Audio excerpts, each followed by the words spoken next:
My name is Charlotte Thompson-Iserbay, and I served as Senior Policy Advisor in the United States Department of Education under the Reagan administration, during which I had access to all of the most important documents for the restructuring of not only American education but global education.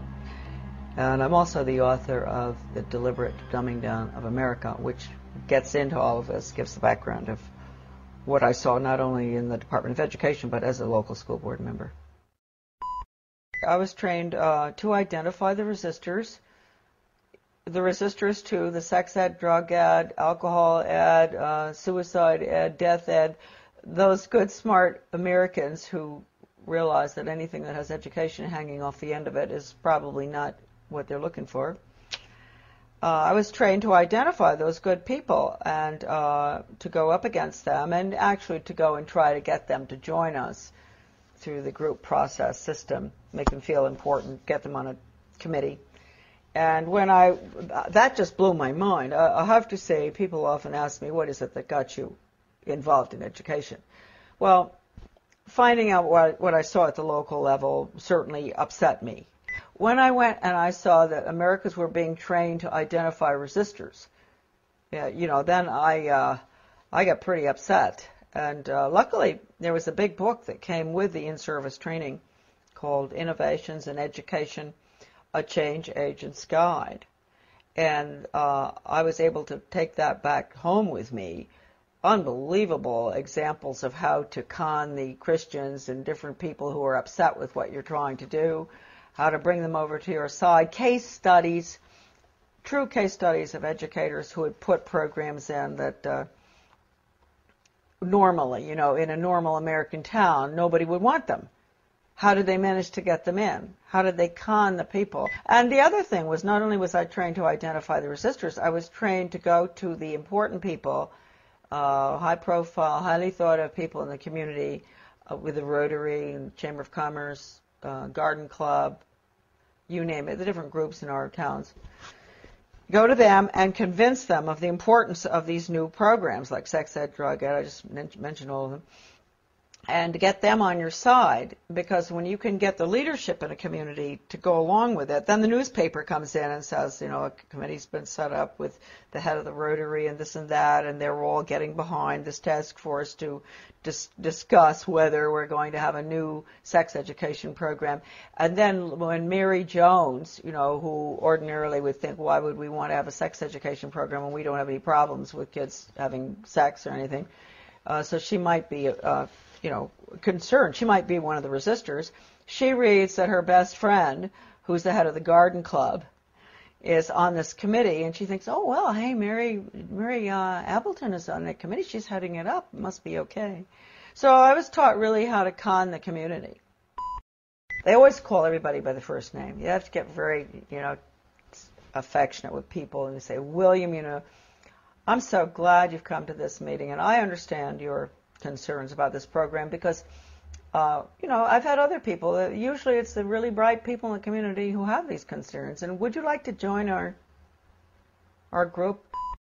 The original program was funded by what would subsequently become my office. It was funded by the Office of Research in the U.S. Office of Education, because it was funded early on, about the late 60s. Still funded, by the way. And the money went to the University of Michigan in Ann Arbor to a professor by the name of Ronald Havelock. And he was the one that put together the whole training, the whole seminar, the book. And in the back of the book they admitted it. Right in the back of the book, they had about 100 major change agents listed from all over the country. Some of them I recognize, some I still don't, but some I do. And so this was a very important project. And it was being carried out I'm sure, all over the country, not just where I was. This was in Searsport, Maine, this lovely little town on the coast of Maine, in the school there where the guy came in, the facilitator, not Professor Havelock, but a facilitator, to train us. And these were good people that were there. They were some of the teachers from my school, where I was on the local school board, principals, etc. Normal-looking Americans. You really ask yourself, they must themselves have reacted very much the way I did. That's why I've always had a lot of understanding for teachers that have to go through this stuff. I didn't have to continue going through it. They've had to, through the years, constant training, retraining, sensitivity training, break their values. Right, no wrong. You've got to have all religions represented, so, you know, tolerant of everything, and because that's the New World disorder, excuse me. Professor Benjamin Bloom is probably the most important behavioral psychologist ever to live. I mean, maybe not quite as much as Pavlov and Skinner, but he really implemented the system in education in the United States. And he was the author of the Taxonomy of Educational Objectives. And I know that doesn't mean much to us. It means a lot to teachers. They know. All teachers have to go through that, Bloom's taxonomy. And just to give you an idea of how blatant they are, Benjamin Bloom said the purpose of education, and I often say this to parents, really, listen to this. You think the purpose of education is reading, writing, and arithmetic? The purpose of education is to change the thoughts, actions, and feelings of students. And then he goes on and he says, he defines good teaching, and this is even worse from the parental standpoint, as challenging the student's fixed beliefs.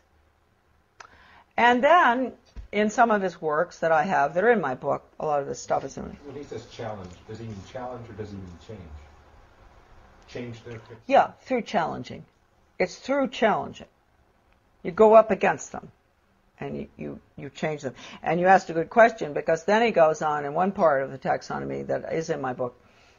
He says that he can take a student from here to there, from a belief in God or his country or whatever, to being an atheist and not believing in his country in 1 hour. Did he do that? Oh, yeah, he does it. And I've seen it with students. I've seen it with young people. And they don't even know, and teachers don't even know. That's why if you talk to teachers about it often, they'll really have an awfully hard time dealing with it. And if you go up to a superintendent, an educational administrator, superintendent or whatever, and you ask him or her, have you ever been through sensitivity training? They'll usually crack up because they went through it. They're the worst, those programs. I've been through them. I mean, how can anything be worse than some of the ones that the regular classroom has? But they're the worst.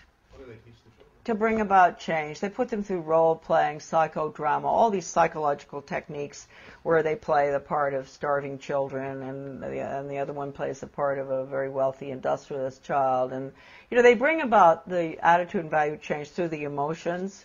You know how young people are. You know, they're naturally very altruistic, and they want to help, and they don't like to see poverty around the world. And so what they'll do is, just like I think I mentioned to you earlier, or I don't know whether I did, going into the teacher putting in the new social studies program in our community and walking through, taking the little tots through town and identifying big rich people's houses and small poor people's houses. That's a perfect example of what I'm talking about. Getting them young and making them feel sorry for the people who live in the trailer across from the captain's house because they only eat hot dogs, not steak. And then they'll do the same thing with Ethiopia or wherever, some third world country, showing them the children dying, and then they'll show pictures of our affluence. And what do you eat for breakfast? Oh, you have eggs and bacon and cereal and orange juice and grapefruit and everything. Yum, yum, yum. Do you really think it's fair? Common unity. That's what we call it, common unity. It is no rule for the individual in the community. And for everything that goes on in the Soviet Union or communism is based on the community, the commune.